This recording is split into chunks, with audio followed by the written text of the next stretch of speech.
Bonjour, bienvenue dans cette grande matinale Silver Echo. C'est le troisième numéro. Nous allons parler maintenant d'activités physiques adaptées, puis nous allons faire un point sur été indien avec son président, Benjamin Braquet. Bonjour Benjamin, Salut Frédéric. ça va bien les Ardennes? Les Ardennes vont très bien sous la pluie. D'accord. Je parle des Ardennes parce que je suis né à Charleville. Eh oui, à chaque fois on en parle. Peut-être représenter été indien. Bien sûr, oui, oui. Alors, nous sommes une jeune entreprise puisqu'on a été créé il y a 7 ans. On s'est créé il y a 7 ans. Entreprise sociale, on se détermine comme une entreprise sociale parce qu'on a un agrément qui s'appelle ESUS, entreprise solidaire d'utilité sociale. Et on est donc un des spécialistes reconnus maintenant à l'échelle nationale dans le domaine de l'activité physique adaptée pour les publics seniors, avec quand même une particularité, c'est que dès le départ, on a fait le choix de travailler avec des jeunes publics seniors, donc on est vraiment sur un axe de prévention. En moyenne d'âge, hein, les personnes que l'on a dans nos actions ont 69 ans, donc c'est relativement jeune.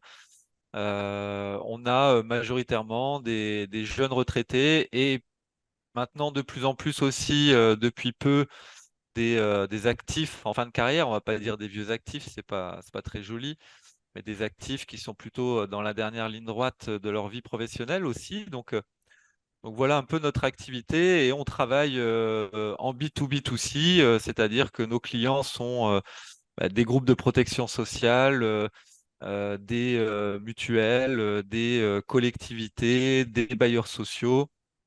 Principalement, ces quatre types d'acteurs. Donc, notre job, c'est de nous occuper des seniors de nos clients pour principalement maintenir leur autonomie au domicile, hein, en augmentant, en améliorant leur capacité physique, puisque c'est évidemment, on va mesurer leur capacité physique de base.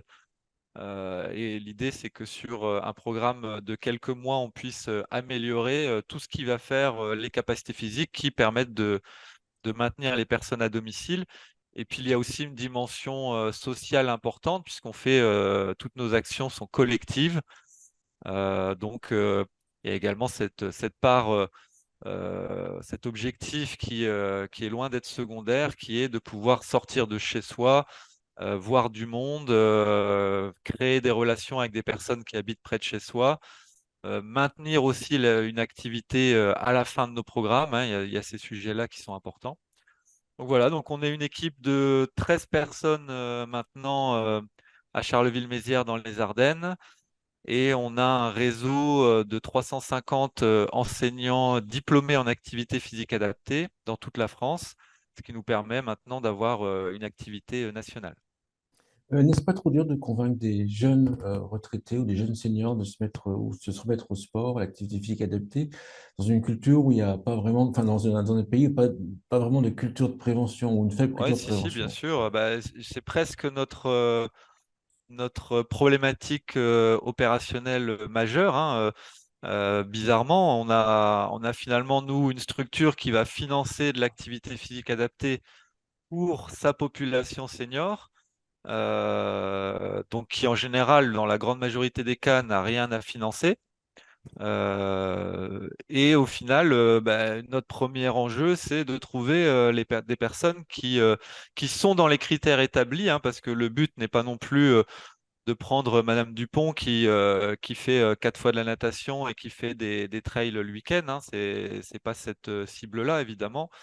Donc, on a quand même des critères de personnes sédentaires, isolées. C'est quand même déjà ça aussi le premier enjeu. Mais derrière, on a parfois du mal, effectivement, à intéresser les personnes, à amener l'information jusqu'à la porte des personnes. Et donc, ça, c'est à la fois un travail qu'on a avec nos clients de mise en place d'une roadmap de communication. Donc ça, on va assez loin là-dessus pour faire en sorte avec nos clients d'amener l'information jusqu'aux personnes que l'on souhaite et de leur donner envie de participer. Donc ça, vaste sujet. Et puis la deuxième manière de prendre cette problématique-là, qui est assez nouvelle maintenant chez nous, c'est que on est en train de constituer notre propre base de données de personnes seniors qui a envie de faire de l'activité physique, donc par notre site internet. Et donc maintenant, on peut, alors, on est en train de la faire grossir, hein, je vous expliquerai comment après, mais l'idée, c'est qu'on puisse finalement déjà avoir des personnes intéressées quand on va voir notre prospect ou notre client. Donc, on va essayer d'anticiper cette problématique-là en ayant une base de données de milliers de personnes qui se déclarent intéressées par de l'activité physique, qui nous donnent des informations sur ses envies, son lieu de vie, et donc on peut recontacter a posteriori une fois qu'on a un financeur. Tu Donc parlais ça, tout à l'heure on le fait avec notre site internet. tu parlais tout à l'heure de tes clients, de vos clients, pour que vous ayez vos clients dans la communication auprès des seniors. Est-ce que tu peux dire qui sont vos clients? Bah, nos clients aujourd'hui, on a quatre verticales marchés principalement. On a, on va dire, le marché des retraites avec principalement les groupes de protection sociale et les CARSAT. Donc, on travaille avec quasiment tous les groupes de protection sociale, hein, dont AG2R La Mondiale, Malakoff Humanis, notamment. La deuxième verticale, ce sont les assureurs, donc principalement les mutuelles. On travaille avec la mutuelle générale, la mutuelle générale des cheminots, avec Mcom Mutuelle, avec Harmonie Mutuelle. Ensuite, on a aussi les collectivités dans lesquelles on va intégrer le fonctionnement des conférences des financeurs, mais pas que, hein, on peut avoir des agglomérations en direct. Et ce dispositif des conférences des financeurs que certainement les personnes qui suivent l'émission connaissent. Et la dernière verticale qui est la plus récente, c'est nous ce qu'on appelle l'habitat social, donc avec notamment les bailleurs sociaux, les résidences sociales, les pensions de famille. Donc là, qui sont des acteurs qui petit à petit commencent à prendre à bras le corps le sujet du vieillissement. Bon, ça fait quelques années, mais surtout des actions de prévention, où là, c'est tout nouveau pour ces acteurs-là d'être vraiment en proposition d'action. Donc voilà nos quatre marchés aujourd'hui à l'échelle française, puisqu'on travaille pour le moment en tout cas que sur la France. J'ai vu sur LinkedIn le logo de l'été indien parmi des grandes marques comme signataire de la, alors je ne sais pas le nom, de la charte des salariés La seniors, c'est charte quoi? 50+. Voilà, la charte 50+, initiée par le Club Landois. D'ailleurs, on salue Sybille Lemaire, qui était une des invitées de l'AG Économie, vous savez, le pub pour AG Économie. Enfin, moi, j'étais étonné. Je me suis dit, tiens, il y a le logo été indien parmi les grandes marques, les grands groupes. Pourquoi, en fait? Qu'est-ce qui vous a amené à ça? Puis qu'est-ce que ça va changer pour vous? Est-ce qu'on va avoir des professeurs d'activité physique adaptée de 50 ans? Alors, c'est vraiment un souhait de longue date chez nous, qui est pas facile on va dire, à réaliser. J'expliquerai pourquoi, mais c'est vrai que on a découvert tardivement hein, cette initiative de la charte. euh, et ça a résonné sur un souhait qu'on avait avec Julien, mon associé, dès le départ. En fait, quand on a créé Été Indien, au départ, alors on s'était dit qu'on allait recruter des personnes. Aujourd'hui, on en a 13, mais au départ, on n'était que tous les deux. Dès le départ, on voulait, même si on n'a pas trop le droit, hein, mais on voulait avoir uniquement des personnes seniors dans l'équipe. C'était une sorte de stratégie RH qu'on avait au départ. Alors, c'était un peu irréaliste. Euh, et on avait l'utopie de on avait déjà 30 ans passés, donc ce n'était pas une excuse, mais c'était l'utopie du créateur d'entreprise. Étant à Charleville-Mézières, considéré comme une start-up au départ, avec les salaires qu'on pouvait donner au départ aussi, euh, et avec le métier d'enseignant à pas qui était celui qu'on recherchait aussi le plus au départ, très compliqué d'avoir des personnes de 50 ans et plus. Bon, on a quelques personnes entre 40 et 50 ans aujourd'hui dans l'entreprise.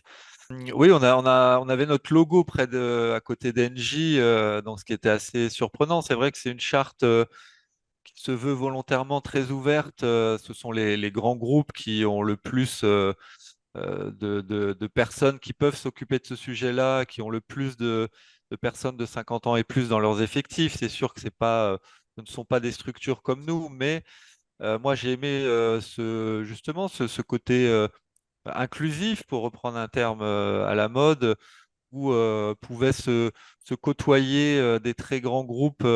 Il y avait le PDG de la Poste qui était là, 280 000 salariés avec une moyenne d'âge de 49 ans, c'est ce qu'il nous a dit. Et puis moi qui suis une petite goutte d'eau dans l'économie française, peut-être même pas une goutte d'eau d'ailleurs, mais voilà,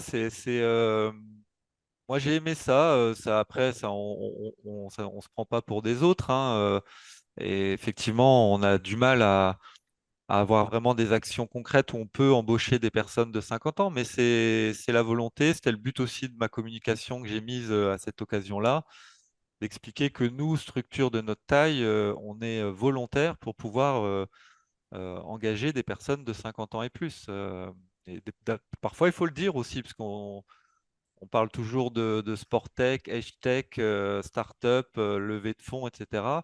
Bah, oui, c'est important, mais ça peut éloigner aussi ces personnes-là qui ne se reconnaissent pas dans ces cultures d'entreprise, en fait. Et nous, on s'est jamais reconnu comme une culture de start-up, en fait, jamais depuis le départ. Euh, donc voilà. Autre actualité, le label Grande Cause Nationale pour la pratique du sport. Oui, oui, c'est une initiative qui est venue du gouvernement. Peut-être que vous en avez entendu parler, hein, la Grande Cause Nationale 2024 à l'occasion des Jeux Olympiques.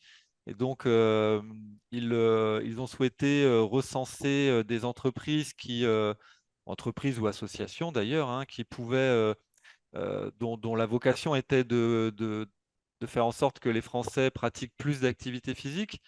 Et donc, d'une certaine manière, c'est notre cas, hein, sur une certaine partie de la population. Donc, on a sollicité ce label-là par dossier qu'on a obtenu il y a quelques jours, quelques semaines. Voilà, ce sera probablement éphémère. On a d'autres discussions avec le ministère aussi, un peu plus profondes, même si c'est pas simple. Mais en tout cas, d'abord, c'est un coup de projecteur pour nous, et puis surtout pour notre vision, qui est que l'activité physique au sens large, et en particulier l'activité physique adaptée, doit pouvoir être disponible du plus grand nombre. Et aujourd'hui, bah, l'activité physique adaptée, je ne parle même pas que des seniors, ça représente, enfin, ça touche que très très peu de Français. Donc, nous, c'est aussi dans notre